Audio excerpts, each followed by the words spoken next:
GS physics का पहला chapter है जिसका नाम इंट्रोडक्शन है, इसलिए आज हम जीएस फिजिक्स का इंट्रोडक्शन देने जा रहे हैं कि जीएस फिजिक्स में क्या क्या पढ़ना है। ठीक, तो उससे पहले हम सबसे पहले ये जान ले कि भौतिकी शब्द की उत्पत्ति हुई कहां से। भौतिकी जो शब्द है, भौतिकी शब्द की उत्पत्ति कहां से हुई? ग्रीक भाषा के फ्यूसस शब्द से हुआ है ना, जिसका अर्थ होता है प्राकृतिक पदार्थ। प्राकृतिक पदार्थ,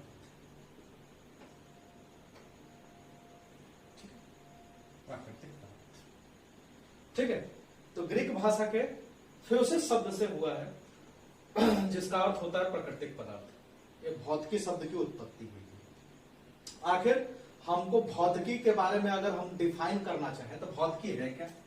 तो हम लोग जानते हैं कि प्रकृति तथा प्रकृति में हो रही घटनाओं का अध्ययन ही भौतिकी कहलाता है। प्रकृति तथा प्रकृति में हो रही घटनाओं का अध्ययन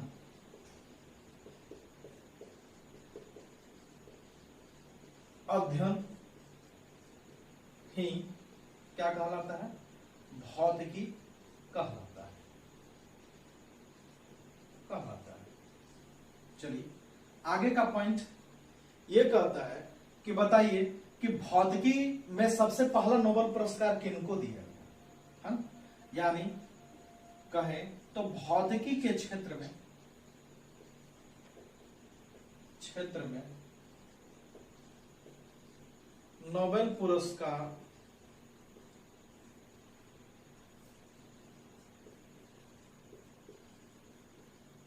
प्राप्त करने वाले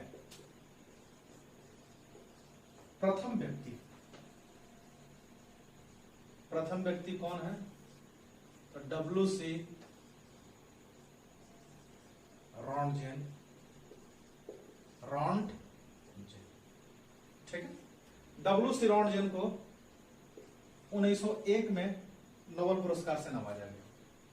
अब आगे आइए, आप लोग के लिए एक क्वेश्चन है। आप लोग के लिए सबसे पहले एक क्वेश्चन है, ठीक, कि भौतिकी के क्षेत्र में नोबेल पुरस्कार 2021 किन किन व्यक्तियों को दिया गया?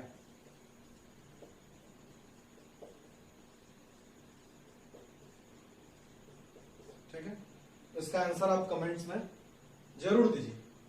चलिए ये तो है ही, लेकिन ये तो हम मान के चलते हैं कि प्रकृति तथा प्रकृति में हो रही घटनाओं का अध्ययन ही भौतिकी कहलाता है। लेकिन जो आज का डेफिनेशन है, जो मॉडर्न समय का डेफिनेशन है, वो ये कहता है कि पदार्थ और प्रकृति, फिजिक्स कुछ और नहीं, यानी भौतिकी कुछ और नहीं। भौतिकी जो है वो सिर्फ पदार्थ और ऊर्जा के अंतः क्रियाओं का अध्ययन है। ठीक, अब जो मॉडर्न डेफिनेशन है वो ये बोलता है कि जो भौतिकी है यानी फिजिक्स है वो कुछ और नहीं, पदार्थ और ऊर्जा के अंतः क्रियाओं का अध्ययन ही हमको भौतिकी कहलाता है। तो मॉडर्न डेफिनेशन भी है ना, आधुनिक समय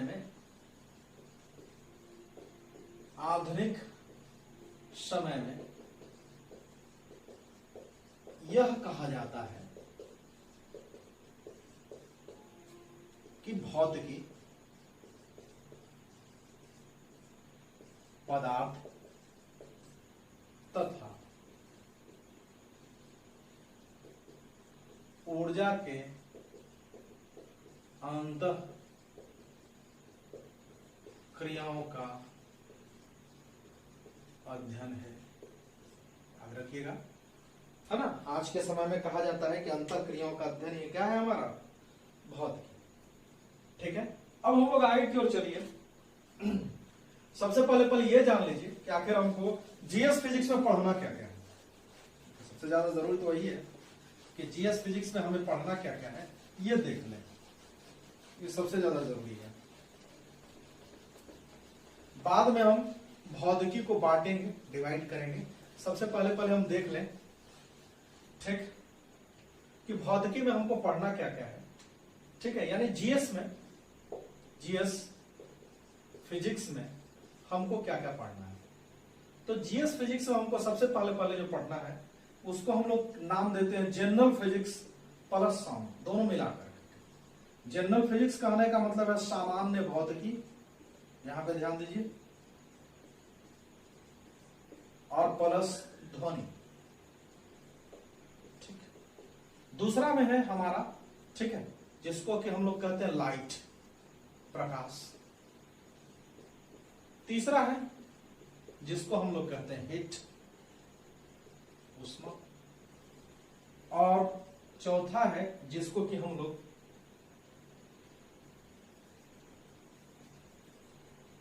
करंट, इलेक्ट्रिसिटी।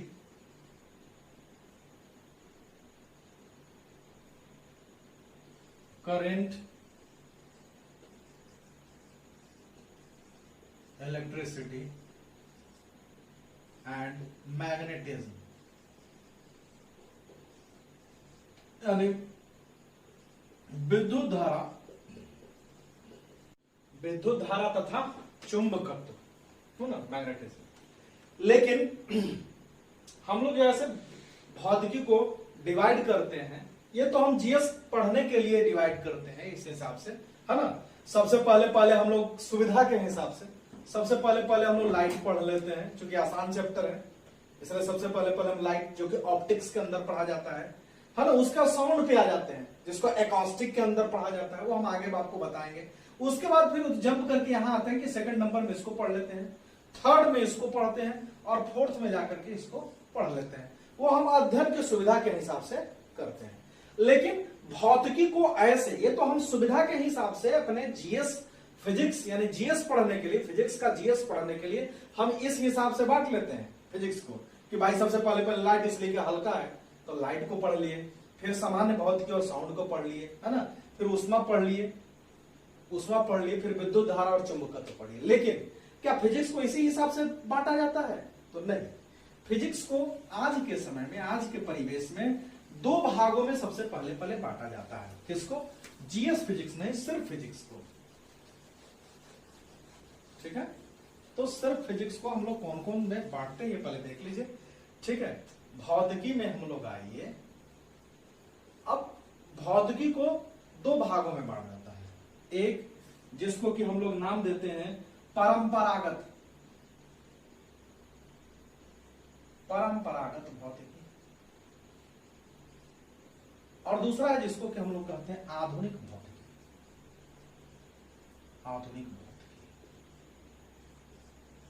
ठीक, परंपरागत भौतिकी में उसी तरह से हम लोग बांट के चलते हैं, जैसे जनरल फिजिक्स कहें तो यहां हम नाम देते हैं यांत्रिकी।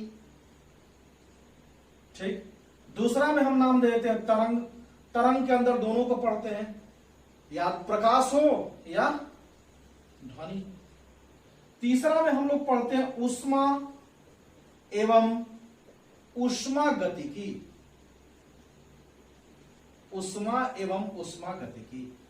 और चौथा में हम पढ़ते हैं विद्युत एवं विद्युत चुंबकत्व।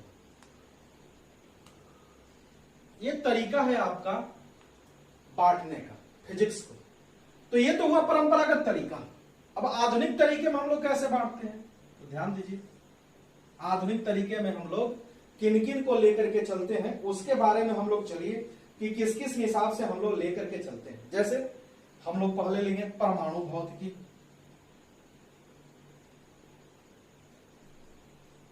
ठीक, परमाणु भौतिकी के बाद थोड़ा सा यहां आते हैं जिसको हम कहते हैं क्वांटम भौतिकी। फिर हम लोग लेते हैं अंतरिक्ष भौतिकी, जिसको हम लोग कहते हैं स्पेस फिजिक्स, क्वांटम फिजिक्स, परमाणु फिजिक्स, और एक है जिसको कि हम लोग कहते हैं न्यूक्लियर फिजिक्स, नाभिकीय भौतिकी। ठीक, नाभिकीय भौतिकी, इस हिसाब से हम लोग बांटते हैं आधुनिक भौतिकी को। परमाणु भौतिकी, नाभिकीय भौतिकी, क्वांटम भौतिकी, अंतरिक्ष भौतिकी,